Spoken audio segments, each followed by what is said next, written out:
Hello guys, in today's video, I'll be showing you how you can block someone on TikTok. So without further ado, let's begin. To start, open your TikTok app and then select the person or account that you want to block. For example, this one. And then what I'm going to do is just to tap on this share icon at the top. You can now see these following options: report, QR code, block. Just tap on block if you want to block this person.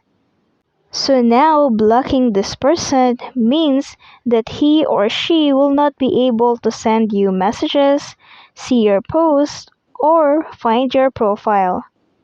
But don't worry because they will not be notified that you blocked them.